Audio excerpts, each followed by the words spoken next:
Sahana vavatu sahanau bhunaktu sahaviryam karavavahai tejasvinavadhitamastu ma vidvishavahai.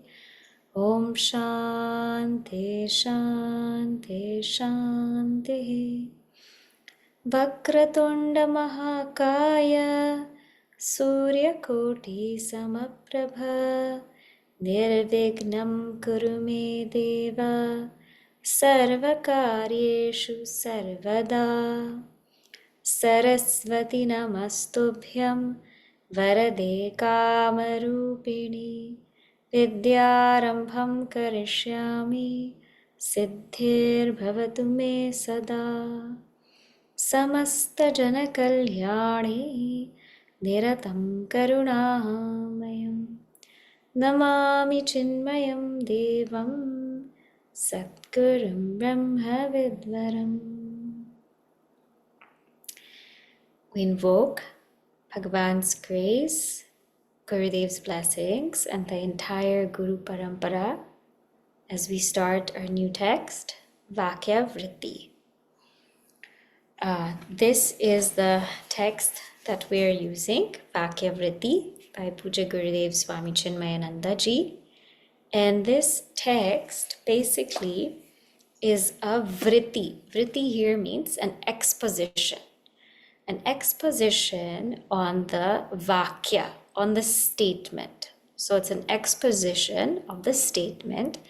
And the statement that we are talking about here is tvam asi, that thou art. And many of you have been in the Chandogya Upanishad class of chapter 6. So in that class of Chandogya Upanishad, we saw the whole unveiling of the Mahāvākya. We saw Uddalaka Rishi explain to Shvetaketu the Mahāvākya 9 times. And the purpose of taking up this text is that we can deeply go into what each word means and make sure that we understand it completely. And in this text, Adi Shankaracharya Ji explains it in 53 verses.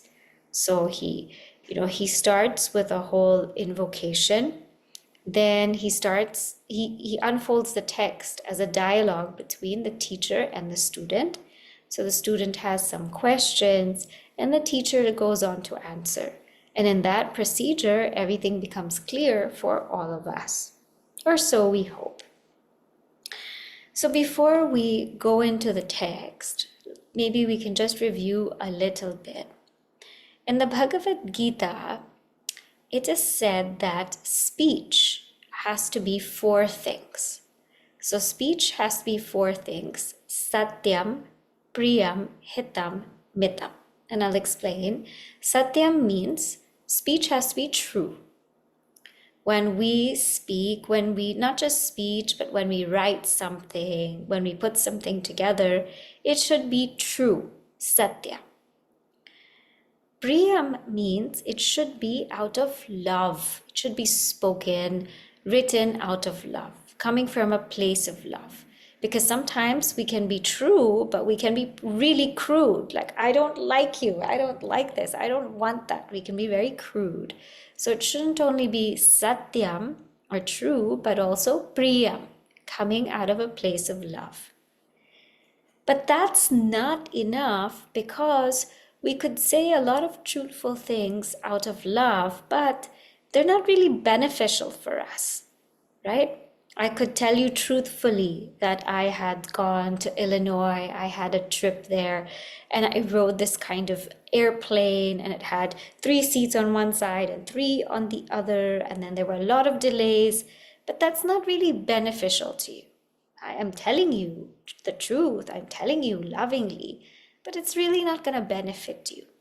So hitam means it's got to be that which is beneficial, not just true, not just out of love, but also beneficial.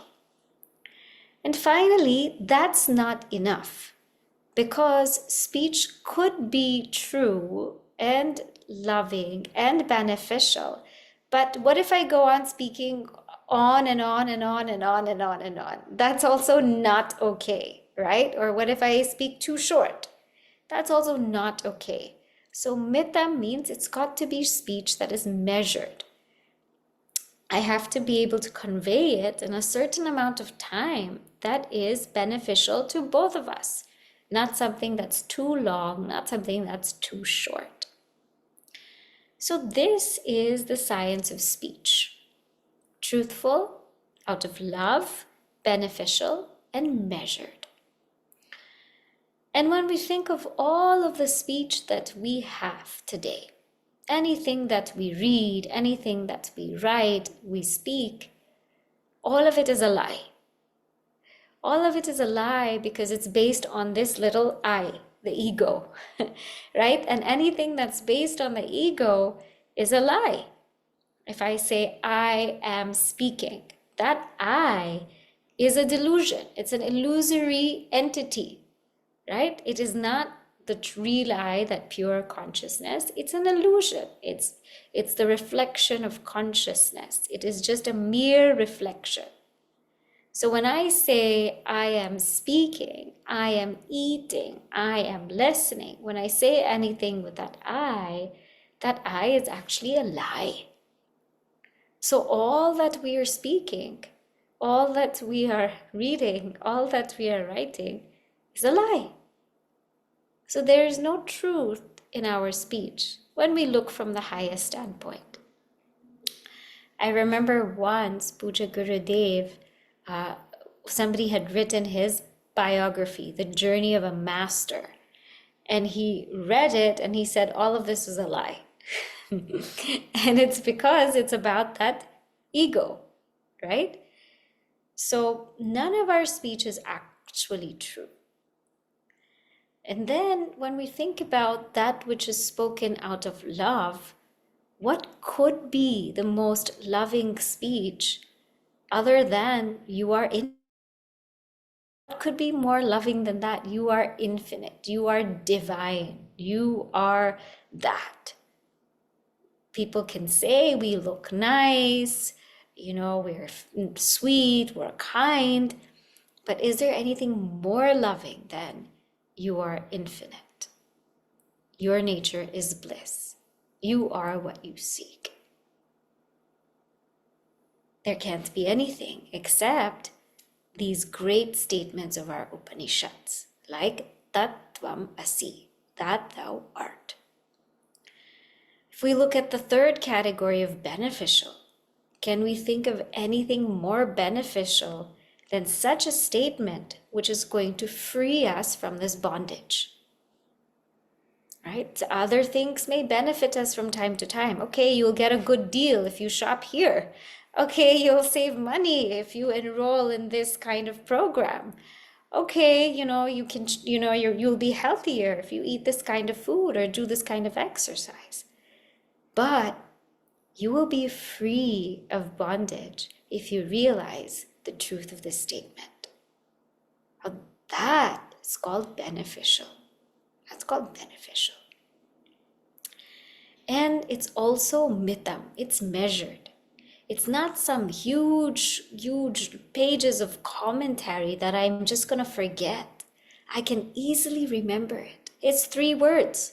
Tat tvam asi. That thou art. Right? It's 3 words. So if we think about the best kind of speech that we have, it is the mahāvākya, these great statements. And there are many of them. There is one in each Upanishad, but we usually take, one representation from each Veda. So when I was talking to you about Chandogya Upanishad, The first one that's normally taken is Prajnanam Brahma. Consciousness is Brahman. And this is from the Aitareya Upanishad in the Rig Veda. So consciousness is Brahman. And then the second one that's normally taken is Tat Tvam Asi, that thou art, from the Chandogya Upanishad, the Samaveda. Then the third one, third and fourth, sometimes they're interchanged. The third one is Aham Brahmasmi, that I realize now I am Brahman. And that is from the Brihadaranyaka Upanishad, Yajurveda.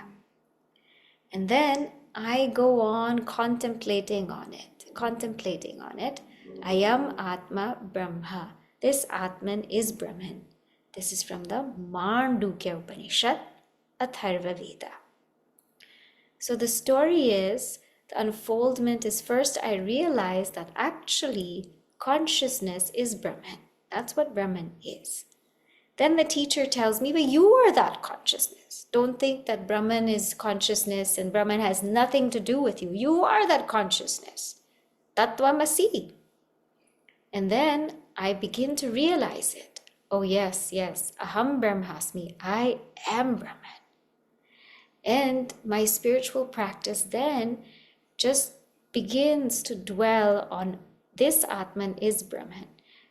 Dwells on it, starts to dwell on it, constantly dwells on it until we are firmly rooted in it. So this is how normally they say the unfoldment goes.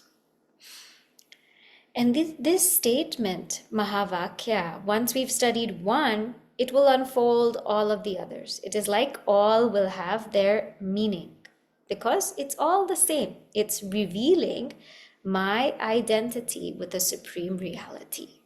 That's what it's doing. And in this great Mahāvākya, this great statement, everything can be found. It is why we call it so great, right? The name of this book is Vākya Vṛtti, that exposition on this statement. But why is it so great for us?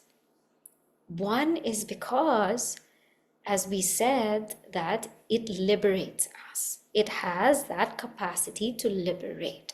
So for the student that's ready, for the student that's absolutely pure at heart, it has that capacity to liberate. So it has mahat prayojana, means the greatest goal possible. Second is mahat vishaya. It has the greatest subject matter. Meaning if we take all of the scriptures, all of the Upanishads, the Bhagavad Gita, they're all trying to say this one thing. You are that. This is the greatest subject matter to be studied. Some of us study chemistry, math, science, music, arts. We study different subject matters. But this is the greatest subject matter that we could ever find. And it is mahat. It's great because mahat adhikari, because great people have reflected on it. Great teachers like Bhagavan Vedavyasaji, Adi Shankaracharya, all of our gurus in the guru lineage, they have reflected upon it, dwelt upon it, and they have taught it and listened to it. And mahat sambandha. It has the greatest connection, meaning it connects all of our spiritual literature together so that we are very clear that the message of Vedanta is you and I are one. We are one when we are that supreme reality. The essence of I, the essence of God is one and the same.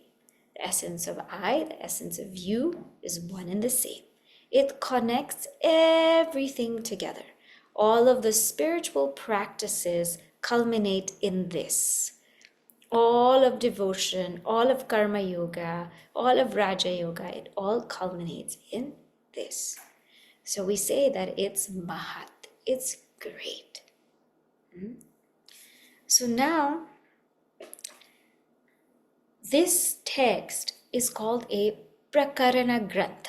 So now we've seen Vākya Vṛtti, We know that it's an exposition on the statement tatvamasi, that thou art. This text is called a prakaraṇa grantha, or a topical text. It means that the main topic is tatvamasi, right? As opposed to other books or texts that we study, like the Bhagavad Gita has so many different topics included. It's called a Shastra grantha because it has various topics included in it. But this is called a prakaraṇa grantha. It's focusing on just certain topics, and it is also preparing us. It's also called prakaraṇa grantha because it's preparing us to understand things clearly. In what we read in the Upanishads, it's giving us an opportunity to understand it very, very clearly and remove all of our doubts. Now, this book, this text, we said, is about a sentence. And there are two reasons why we would inquire about such a sentence or a statement. One is because it might not be clear to us, but two, it's also because we have a desire to know it, right? If it's not clear to us and we don't have the desire to know it, then we'll just be like, okay, it doesn't matter. But if it's not clear to us and we have the desire to know it, then that's when the real inquiry begins. So now we begin the text, right? And all the texts come with, they start with what is called a maṅgalācāraṇa, means an invocation verse. And this invocation verse sums up very clearly what we are seeking in life. If we think of the things that we are constantly seeking every day, first is we constantly want to expand ourselves. We have this feeling, may I always be. And so we want to be invited to things. And we're very happy when our name shows up somewhere, when something looks like our name. We like to look at mirrors. We name things after ourselves. We like to have lineages, families, people after us, because we like to expand ourselves. And we want to be always well. We want to be alive. We want to be kicking. So there is this one desire in us to always be and to always expand, to always exist in manifest ways, whether I'm seeing myself in a mirror, in a post, in an email, or my name in all kinds of places. We have that desire to expand. Another desire that we have is to know. Whenever two people are speaking, we're always like, oh, what are they talking about? We want to know. If there's something that we don't know, we're curious. And we have all these degrees that we want to go through. We want to study. We want to gain a bachelor's degree, a master's degree, a PhD. We want to keep knowing and knowing and knowing. And there's no end to that knowing, but we want to know. And of course, we have the desire to be happy. Desire to feel bliss, to feel peace, just to feel very elated and joyful. And all of these desires reflect as Sat, Chit, Ānanda. And therefore, we are seeking Sat to ever exist. We are seeking Chit to always know. We are seeking Ānanda to always be happy. But we are already Sat, Chit, Ānanda. So I am what I am seeking. This is another simple way to put the Mahāvākya. So now I'm going to share my screen because I know some of you don't have the book yet. And I'll chant the first verse. You can repeat after me and then we'll chant it together. So this is it. So just give me a second here. Yeah. Okay. Sargasthiti pralaya hetumachintya shaktim. Sargasthiti pralaya hetumachintya shaktim.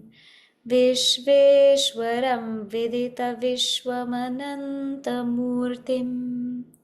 Vishveshwaram Vidita Vishwamanantamurtim. Nirmukta bandhanam apara sukhamburashim. Nirmukta bandhanam apara sukhamburashim. Śrī Vallabham Vimalabodhaganam namami.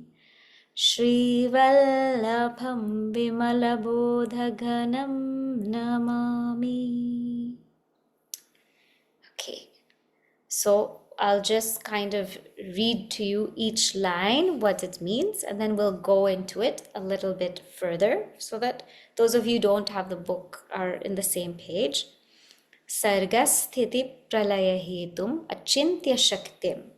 So here what's being revealed is Sat, the cause of creation, maintenance, and dissolution of the universe, having inscrutable power to become that. Vishveshwaram vidita vishwam anantamurtim. Chit, the all-knowing Lord of the universe, assuming endless forms. Nirmukta bandhanam apara sukhamburashim. Ānanda, ever free, a shoreless ocean of happiness. Śrī Vallabham Vimalabodha Ganam Namami. To that beloved Śrī, the all-pervading Vishnu, that pure consciousness divine, do I bow down. Okay? All right. So now, the first word we're going to see is namami. Namami means I bow down. So here, Purva Paksha is raised. A Purva Paksha means this objector or objection, is raised. How can we bow down in non-duality, in the realm of non-duality? And who is it that we bow down to? So namami, I bow down. Who do I bow down to? Vimala Bodha Ganam. Vimala Bodha Ganam, you'll see it's that second to the last word. I bow down to that pure mass of consciousness. So that pure Vimala Bodha, pure consciousness, Ghana. So that pure mass of consciousness, I bow down to that. Well, how can we bow down to a pure mass of consciousness? Because when something is pure, it means there's nothing else there. There's nothing added to it. Pure means it is just pure consciousness. There's no whatsoever. So how can I bow down to that? So the answer is, we bow down to pure consciousness as Vishveshwaram. Vishveshwaram on the second line, the first word, as the Lord. See, here in Advaita Vedanta, we all know that pure consciousness is like that great grand space, right? That pure space. Now, whenever I have to bow down, I have to imagine duality. So although I know that between the room space and the total space, there is no difference. It is just one pure space. There's no difference between the room space and the total space. But because I have to take this act of bowing down, I imagine that there is something called room space, and I imagine that there is something called total space. And with this way, then I can actually bow down. So I imagine that I am this jīva, this limited individual. And I imagine that Bhagavan is Ishvara, that Supreme Lord. And when I have this too, this imagined duality, then I can bow down. So I bow down to pure consciousness as the Lord, as Vishveshwara. Then the question comes, well, how did pure consciousness appear as the Lord? And how are you imagining pure consciousness as the Lord? How could you do that? achintya shaktim. So in the first line, the last word, achintya shaktim, means because of the power of Maya, because this has the power of Maya. And Maya is that which is unthinkable, is unthinkable. It's unthinkable because, as we saw in Viveka Chudamani way back before, and in Panchadashi also, we cannot call it as sat, absolutely real, because it gets negated. And we cannot call it as asat, not real, because we experience it. We cannot call it different from Brahman, because Maya depends on Brahman. Without Brahman, Maya cannot exist. But we cannot call it the same as Brahman, because Brahman is non-dual. There's nothing other than Brahman, right? And Brahman is of the nature of consciousness, and Maya is of the nature of inertness. So they cannot be the same thing. And Maya is, it can't be, it can't have parts because it is anadi, it is beginningless. It's beginningless, it has no cause, so it can't have any parts. But at the same time, it can't be partless because I see the effects of Maya and there's so many parts. There's so many various names and forms. So therefore, this Maya is achintya. I can't explain it. I can't explain what it is. But because of this power of Maya, that pure consciousness now can appear as a Lord and can appear as me. It is like the snake on the rope. Can we say that the snake on the rope is real? No, because it can get negated. Can we say that it's completely unreal? No, because it's appearing. Can we say that the snake is different from the rope? No, because it needs to appear on the rope for it to be seen. Can we say the snake is the rope? No, because the snake and the rope have so different qualities, right? The snake is just an appearance and the rope is absolute. Can we say that the snake is partless? No, because I seem to imagine that it has like eyes and spots on it. But can we say that it is with parts? But how could it be with parts? Because it's just my imagination. So like this, Maya is a chintya shakti. So that pure consciousness appears as the Lord because of the power of Maya. Then the question becomes, well, what does the Lord do? What does Bhagavan do? The first word now, sarga sthiti pralaya hetu. The Bhagavan is the cause for the creation, sarga, the sustenance, sthiti, and laya, the dissolution of the world. That is what the Lord does.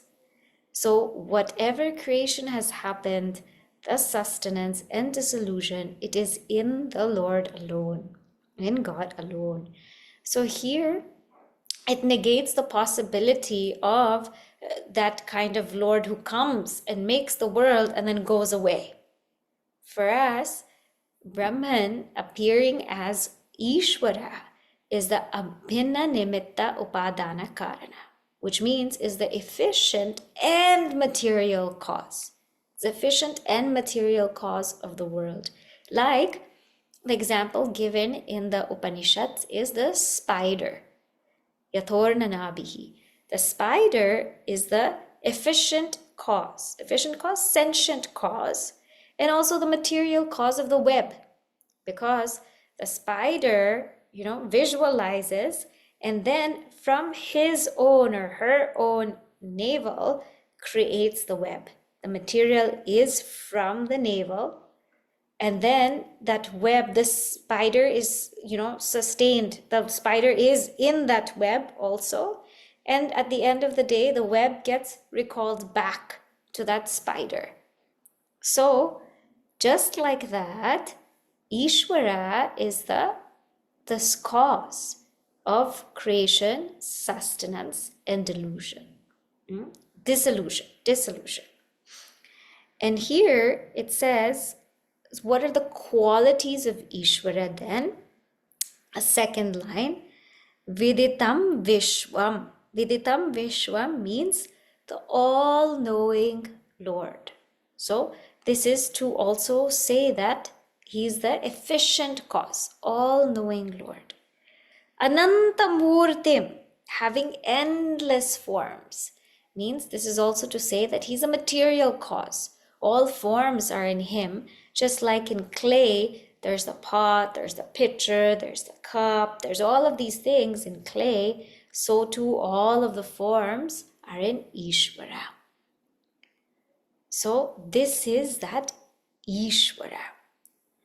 Now, when we think of this Lord, creating, sustaining, dissolving the world, being one that is all-knowing, one that has so many forms, question comes, is he bound by that? He, she, is that being bound by that? No. Nirmukta bandhanam. Nirmukta bandhanam, in the third line, that Bhagavan, that Lord, is free from any bondage, untouched by bondage, right? Is just that total mind, but untouched by any bondage. But is it just that the Lord is untouched? Is there anything else? Yes.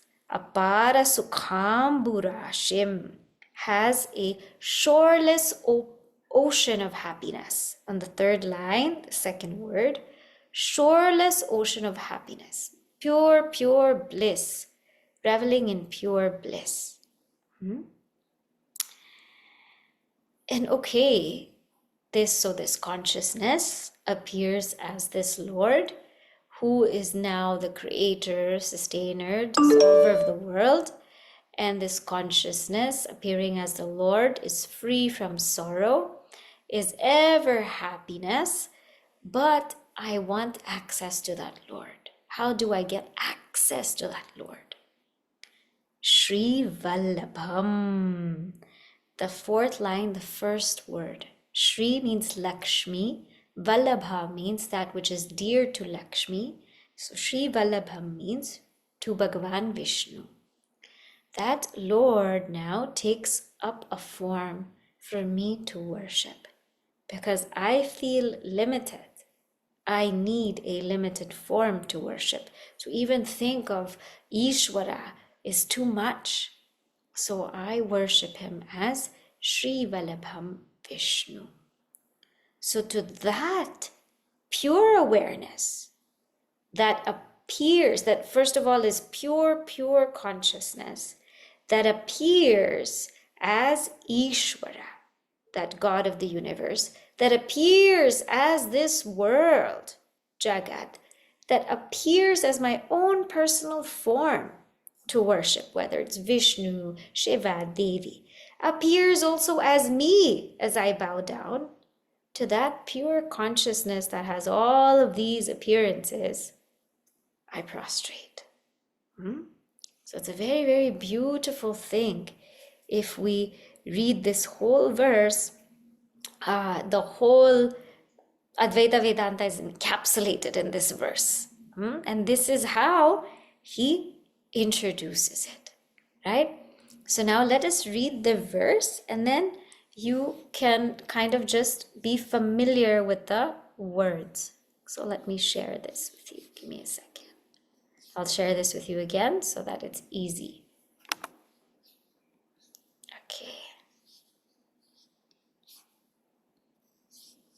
Okay. So we'll read it together.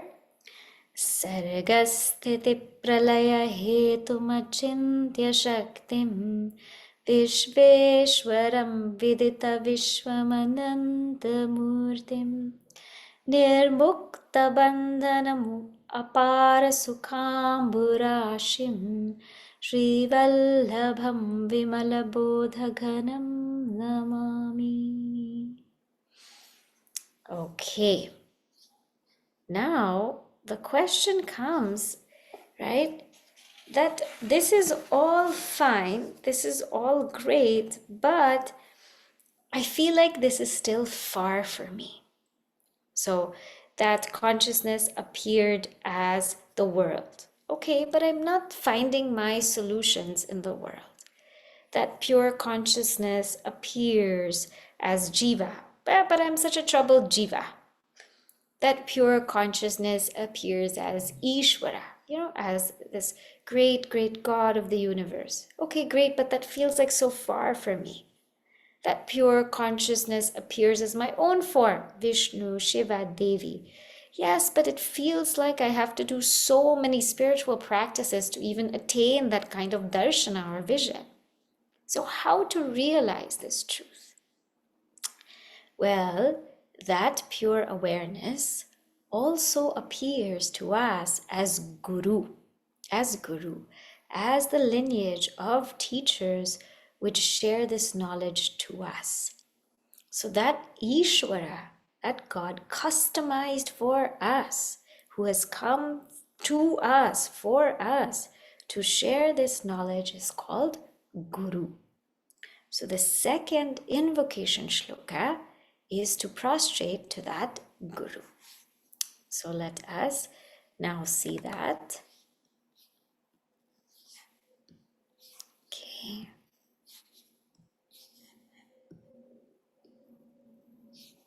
Okay. Yasya prasadadahameva Vishnuhu. Yasya prasadadahameva Vishnuhu. Mayyeva sarvam parikalpitam cha. Mayyeva sarvam parikalpitam cha. Itham vijanami sadatmarupam. Itham vijanami sadatmarupam. Tasyangri padmam pranatosmi nityam. Tasyangri padmam pranatosmi nityam. So the brief meaning, Yasya prasadat ahameva Vishnuhu. By the Guru's grace, I understand that I am the all-pervading essence, Vishnu. Mayyeva sarvam parikalpitam cha. That upon myself, all this is a superimposition. Itham vijanami sadatmarupam. I have come to realize this about the world of multiplicity. Tasyangri padmam pranata asmi nityam. So at the feet of my Guru, that should be Angri Padmam, the feet of my Guru, I prostrate again and again.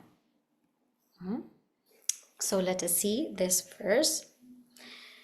Yasya prasadat. So by the Guru's grace. Now, whenever we speak about grace, there's something important that we should know, is that grace is always present. Grace is always present. It's not something that we have to wait for. It's not something we have to gain. It's always there.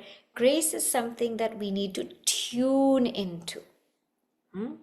It's not that there's, Ishvara is going to drop grace on you and not on me, or on me and not on you. That example that we always give is there's a fire in the room, and the fire is heating the whole room. It's in the middle of the room, and everyone has the capacity to get heat from this fire. We are all in the room, or we all have the capacity to get heat from this fire. But some of us choose to come near the fire. Some of us choose to stay away from the fire. And those of us that choose to come close to the fire will get that heat, will get that light, will get that warmth. So grace is not something that's impartial, not something that we have to wait for. It's simply a matter of tuning in. It's not that one teacher favors the other.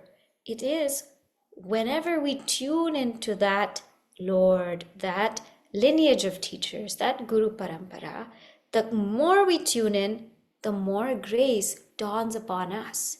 Because the closer we get to the fire, the more heat we will feel. Not that the fire is coming out to us, right? Closer we get to the fire, the more heat we will feel. So in this way, grace is directly proportionate to self-effort. The more effort we put in, the more grace will dawn upon us. So yasya prasadat, by whose grace, ahameva Vishnu, means I alone am Vishnu. Vishnu here means vyapakatvat Vishnu, that all-pervading truth. I am that all-pervading essence. So now it's even closer, right? I'm not thinking that consciousness is all-pervading and consciousness is appearing as all of these things. I know that I am that consciousness that's all-pervading. So I know that I am that consciousness that's all-pervading. Mayeva sarvam parikalpitam cha. And everything is superimposed in me. This whole entire world is superimposed in me. So there is nothing other than me. In the beginning of Vedanta, right, as we study Vedanta, and it will come also here, we have this notion that I am the seer and this is seen. I am the seer and this is seen. So therefore, the seer is ever unaffected by the seen. But remember, this is still in the realm of ignorance, because there's still two. I am the seer and this is seen. Now what's happening here is there is no seen, because seen is nothing but something superimposed in the seer. There can be no seen without the seer. So seen is nothing but that which is superimposed in the seer. And because there is no seen, but only a superimposition, then there is nothing to call seer. And therefore, I alone am. So Mahi Eva. From me alone, everything is superimposed. In me alone, everything is superimposed. Creation, sustenance, dissolution. In me who? The pure consciousness. Itham. In this way, vijanami, I realize. In this way, I realize. And this is not, as we realize, Adi Shankaracharya is writing this. So imagine his realization is, this is a fact for him. This is aparoksha. It is a direct realization. It is so direct that he says, vijanami, I totally know it. I know it for sure. Sadat marupam. I realize my nature as that sat. Sat meaning that pure existence, which is also awareness, which is also infinitude. Sat, because we're referencing tattvamasi. And we all know in tattvamasi it was tat satyam sa atma. That existence, that pure existence is your atma. So I know and I'm aware of my nature as Sat because of this Guru's grace. And he says here, Tasyangri Padmam Pranatosmi Nityam. And to that Angri Padmam means lotus feet. Pranataha Asmi Nityam. I always prostrate. Now, we always call the Guru's feet lotus feet. Lotus feet. We say lotus feet because even the lotus, we know, even if it's in muddy water, it still is so pristine. So Guru is in one whom can live that pristine life even amidst the world. Guru has to be in the world. Guru cannot be somebody who's up meditating in the high Himalayas, immersed in samadhi, because that person will not come out to teach. But this Guru has come out to teach. This Guru has come out to teach for us. And so we salute the lotus feet, that Guru who still remains in this world, is still in this world, but ever remaining pure. And when we think about what the Guru gives us, right, is something so unique, because everyone in the world only brings us from one point of finitude to another point in finitude.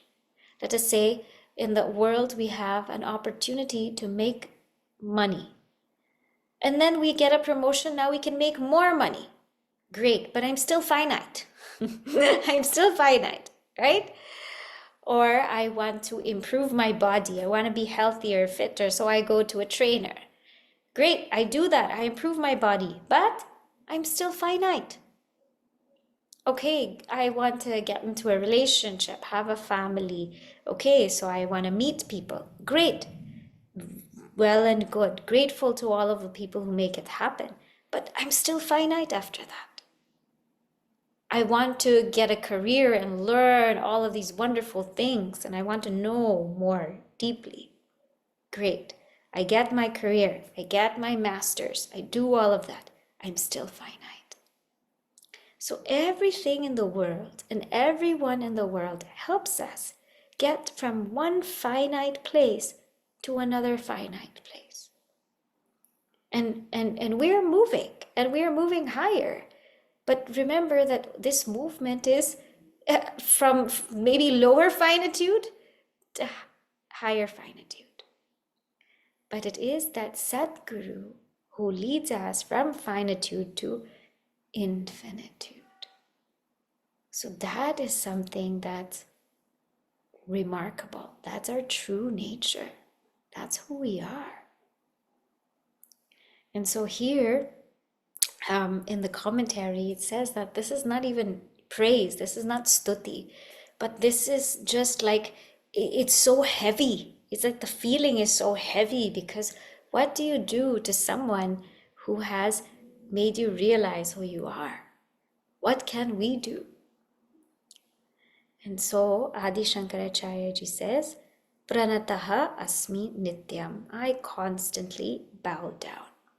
Constantly bow down to that great lineage of masters who have given us this knowledge.